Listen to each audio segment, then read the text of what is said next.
Good morning, नमस्कार, सुप्रभात. मी स्मृती पंचाल.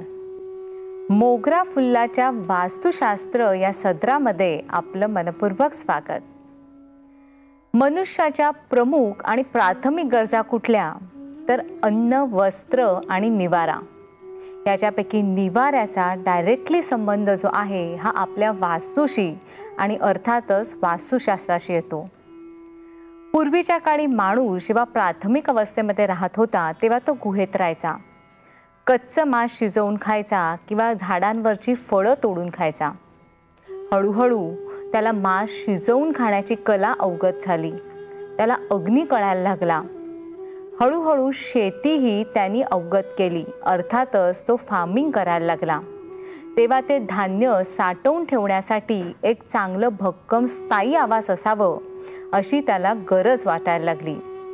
आणि याच्यातूनच मग छोटी छोटी गावं, नगर, वेशा आणि त्याचबरोबर महल आणि राजवाडे वसवले गेले, नगरी वसवल्या गेल्या. आणि मग प्रत्येक व्यक्तीसाठी स्वतःचं घर असं बांधण्यासाठी जमिनीच्या एखाद्या छोट्याशा तुकड्याची गरज भासायला लागली.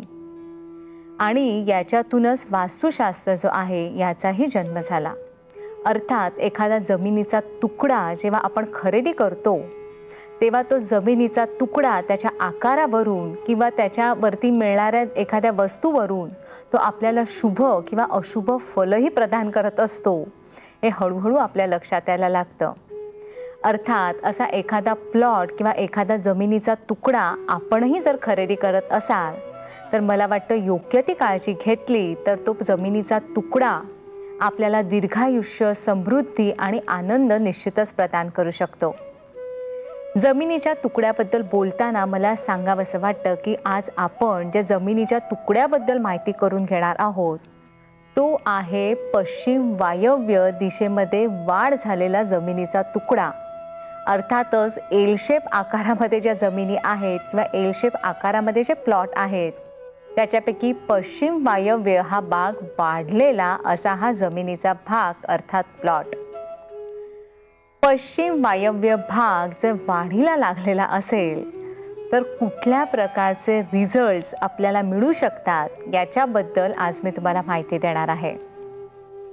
पश्चिम वायव्य भाग जो आहे अर्थातच उत्तर दिशा इथूनही वाढलेली आहे आणि त्याचबरोबर पश्चिम भाग जो आहे हा कट झालेला आहे.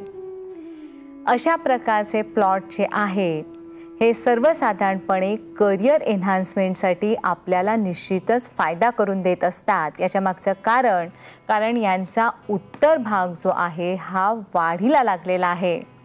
त्याचबरोबर याचा पश्चिम भाग कमी झालेला आहे. त्यामुळे ह्याचे दोष जे असतात हे निश्चितच निघालेले असे आपल्याला दिसत असतात. हा प्लॉट सर्वसाधारणपणे राजकारणी लोकांना तर अतिशय सुरेख आणि सुवर्णमय चांगले रिझल्ट देत असतो. एखाद्या राजकारणाला रिलेटेड व्यक्तीला जर असा प्लॉट मिळाला तर आपल्याला निश्चितच त्याच्यातून अतिशय चांगला फायदा होताना दिसत असतो. राजकारणामध्ये आपली प्रगती जी आहे ही दिवसेंदिवस अतिशय वाढीला लागलेली अशी आपल्याला दिसत असते. त्याचबरोबर अशा प्लॉटमध्ये वास्तव्य करणाऱ्या व्यक्ती ज्या आहेत यांच्या करिअरमध्ये एन्हान्समेंट झालेली दिसते. अर्थातच त्यांचं करिअर जे आहे हे उत्तुंग शिखरावरती गेलेलं असं आपल्याला दिसत असतं. अर्थात या प्लॉटमध्ये एक दोष आहे तो म्हणजे याचा नैऋत्य भाग जो आहे हा कट झालेला आहे. आता हा प्लॉट कशा प्रकारे रिपेअर करावा, हा प्लॉट कट करावा का? नेहमीप्रमाणे आपण कॉपर वायरच्या सहाय्याने हा भाग कट करू शकतो. मात्र हा भाग अजिबात कट करू नका. हा त्याच्यावरचा अजिबात योग्य उपाय नाही. हा भाग जर आपण कट केलात तर आपले करिअर एन्हान्समेंट आणि तुमचा इतर प्रोग्रेस जो आहे याच्यामध्ये तुम्हाला अडथळे निर्माण होतील. मात्र मग नैऋत्येचा दोष आपण कसा काय काढू शकणार? त्याच्यासाठीही योग्य उपाय आहे. अशा वेळी काय करावं तर ह्या कोपऱ्यामध्ये जो नैऋत्येचा भाग कट झालेला आहे तिथे एखादा लोखंडी पोल किंवा लाकडाचा पोल जर आपण तिथे बसवला तर हा दोषही काढून टाकता येतो.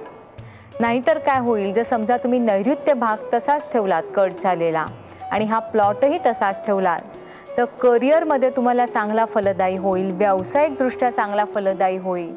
राजकारणी व्यक्ती ज्या असतील यांच्या राजकारणामध्येही त्यांना अतिशय चांगले रिझल्ट्स येतील. मात्र आपले नातेवाईक संबंध, वैवाहिक संबंध जे आहेत याच्यामध्ये दोष निर्माण होईल.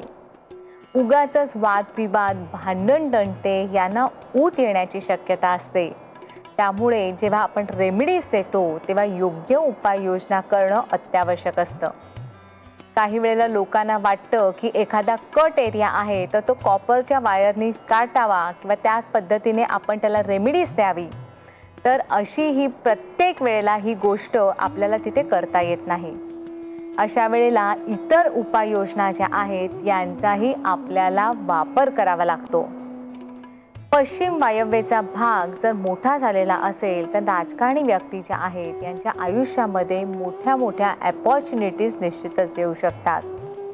त्याचबरोबर ज्या व्यक्ती ज्या आहेत यांना परदेश गमनाचे चान्सेस हवे असतील यांच्याही आयुष्यामध्ये चांगले परदेश गमनाचे चान्सेस अवश्य मिळू शकतात. अर्थात आपल्याला फॉरेन अपॉर्च्युनिटीज मिळू शकतात. अर्थात अशा पद्धतीचा प्लॉट जो आहे हा प्रत्येक प्रकारची समृद्धी निश्चितच आपल्याला देत असतो. वायव्येचा प्लॉट जर आपल्याला अतिशय जास्त प्रमाणामध्ये जर एन्हान्स करायचा असेल तर तिथे कुठेही एक अष्टकोन तयार करावा किंवा अष्टकोनी प्रिझमचा जर आपण तिथे वापर केला तर तरीही आपल्याला चांगल्या अपॉर्च्युनिटीज आपल्या आयुष्यामध्ये येण्यासाठी त्याचा फायदा होऊ शकतो. वायव्य आणि उत्तर कोपरा जो आहे याच्यामध्ये बांधकाम कधी करू नये. अशा ठिकाणी बांधकाम करायचं असल्यास नैऋत्येच्या भागाकडे जर आपण बांधकाम केलं तर ते आपल्यासाठी निश्चितच फलदायी ठरू शकतं. अशा प्रकारचे प्लॉट आपल्याला समृद्धी प्रदान करू शकतात. मला वाटतं तुम्हीही एखाद्या प्लॉट खरेदी करण्याच्या तयारीमध्ये असाल तर ह्या गोष्टींचा निश्चितच विचार करा.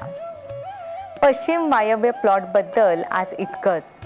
पुढील भागांमध्ये काही अशाच प्लॉटबद्दल मी तुम्हाला निश्चितच माहिती करून देणार आहे. मात्र आज इतकंच. नमस्कार.